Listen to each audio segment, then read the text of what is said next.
안녕하세요. 오늘은 성경을 읽고 이게 사실이구나 하고 머리로 아는 것, 그걸 넘어서요. 네네. 어떻게 이걸 정말 마음으로 깊이 믿게 될 수 있을까? 이 질문을 좀 탐구해 보려고 합니다. 특히 존 파이퍼 목사님의 관점을 통해서요. 아마 듣고 계신 당신의 경험과도 좀 연결될 수 있지 않을까 싶네요. 네, 맞아요. 그 지적인 동의하고 진짜 믿음 사이에는 정말 중요한 차이가 있죠. 파이퍼 목사님은 성경이 그냥 정보 전달하는 그런 책이 아니라고 보거든요. 정보 전달 이상이다? 네, 핵심은 그 성경 안에서 빛나는 가치, 그분이 하나님의 영광이라고 부르는 거 있잖아요. 그걸 직접 경험하는 데 있다고 봐요. 하나님의 영광이요? 이거 흥미로운 표현이네요. 그러니까 단순히 성경 지식을 막 쌓는 거랑은 좀 다른 차원이라는 거죠. 그렇죠. 그 비유하자면 요리책 레시피를 막 외우는 거랑 실제로 그 음식을 맛보고 와 진짜 맛있다 이렇게 감탄하는 것, 그 차이 같은 거예요. 확 와닿네요. 레시피만 아는 거랑 맛보는 건 다르니까요. 정확합니다. 시편 19편 보면 율법이 꿀보다 달다고 하잖아요. 그런 것처럼 지식을 넘어서는 어떤 깊은 감정적인 공명, 그러니까 맛보는 경험, 그게 중요하다는 거죠. 네네. 파이퍼는 심지어 악마조차도 성경의 사실 자체는 인정할 수 있다고 해요. 뭐 하나님이 계시다거나 예수님이 어떤 분이셨다거나 하는 사실들이요. 악마도 안다니 좀 충격적인데요. 그렇죠. 하지만 그들은 성경에 담긴 그 선함과 아름다움, 그 가치를 보물로 여기지는 않는다는 거예요. 이 보물을 알아보는 마음, 그게 진짜 믿음의 시작이라는 거죠. 그렇군요. 그 보물을 알아보는 마음. 그럼 그 하나님의 영광이라는 건 구체적으로 어떤 모습일까요? 뭐 눈에 보이는 번쩍이는 빛 같은 건가요? 아니면 좀 다른 의미인가요? 그게 물리적인 빛이라기보다는요, 영적인 아름다움, 그러니까 우리 마음 깊은 곳을 울리는 그런 광채에 가깝다고 봐야 할 것 같아요. 영적인 아름다움. 네. 예를 들면 밤하늘의 별들을 보거나 아니면 정말 거대한 산맥 앞에서 압도당할 때 느끼는 그런 경외감 있잖아요. 약간 그런 것과 비슷하다고 할 수 있죠. 네네. 자연 속에서 느끼는 그런 거요. 맞습니다.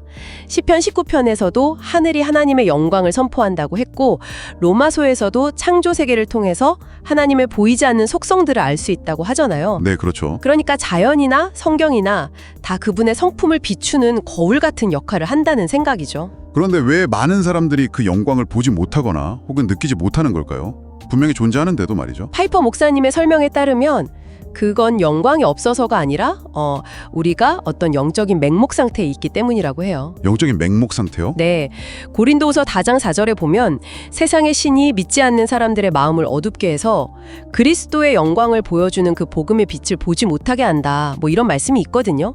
그런 상태라는 거죠. 그 말씀이군요. 그 영적인 맹목 상태라면 이게 그냥 우리가 노력한다고 벗어날 수 있는 그런 문제는 아닌 것 같네요. 그럼 어떻게 해야 그 빛을 볼 수 있을까요? 맞아요.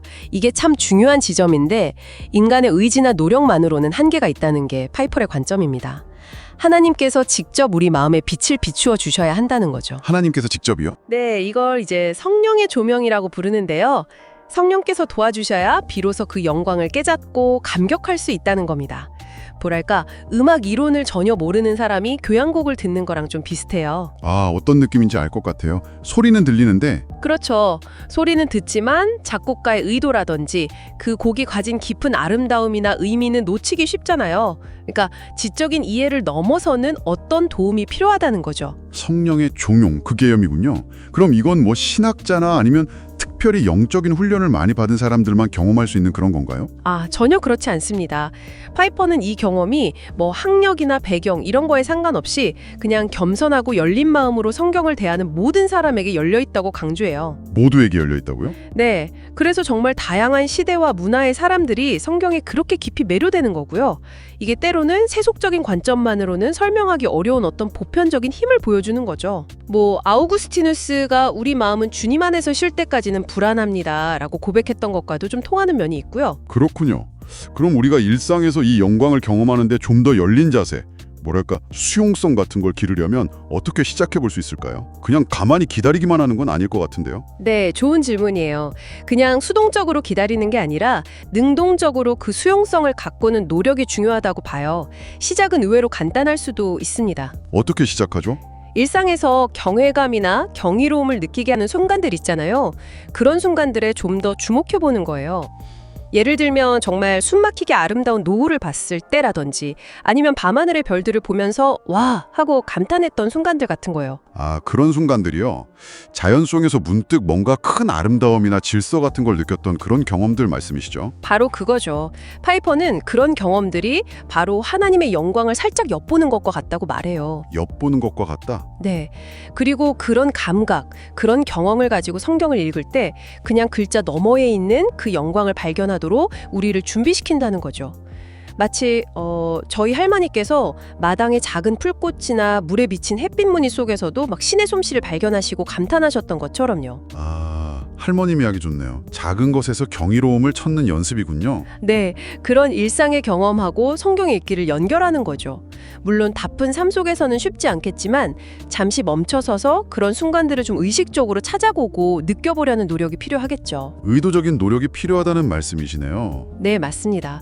의도적으로 좀 침묵하고 성찰하는 시간을 갖고 평범해 보이는 것들 속에서 비범한 아름다움과 의미를 발견하려는 그런 관점의 전환, 그게 필요합니다. 오늘 우리는 성경을 믿는다는 것이 단순히 아, 이건 사실이야 하고 인정하는 것을 넘어서 하나님의 영광을 개인적으로 경험하는 그런 깊은 차원의 문제라는 것을 존 파이퍼의 관점을 통해 살펴봤습니다. 중요한 건 이 경험이 어떤 소수의 특별한 사람들만을 위한 것이 아니라 열린 마음으로 다가서는 바로 당신에게도 가능하다는 점인 것 같아요. 네, 맞아요. 그래서 마지막으로 당신에게 질문 하나를 남기면서 마무리하고 싶은데요. 최근에 당신의 마음을 사로잡았던 어떤 경외감이나 경이로움의 순간은 언제였나요? 어쩌면 그 순간에 느꼈던 그 감정, 그 떨림이 성경 속에서 당신을 기다리고 있는 바로 그 영광의 작은 맛보기는 아니었을까요? 다음에 성경을 펼치실 때 그냥 정보를 얻는 것을 넘어서 그 안에 담긴 하나님의 마음을 좀 새로운 시선으로 만나게 될지도 모릅니다.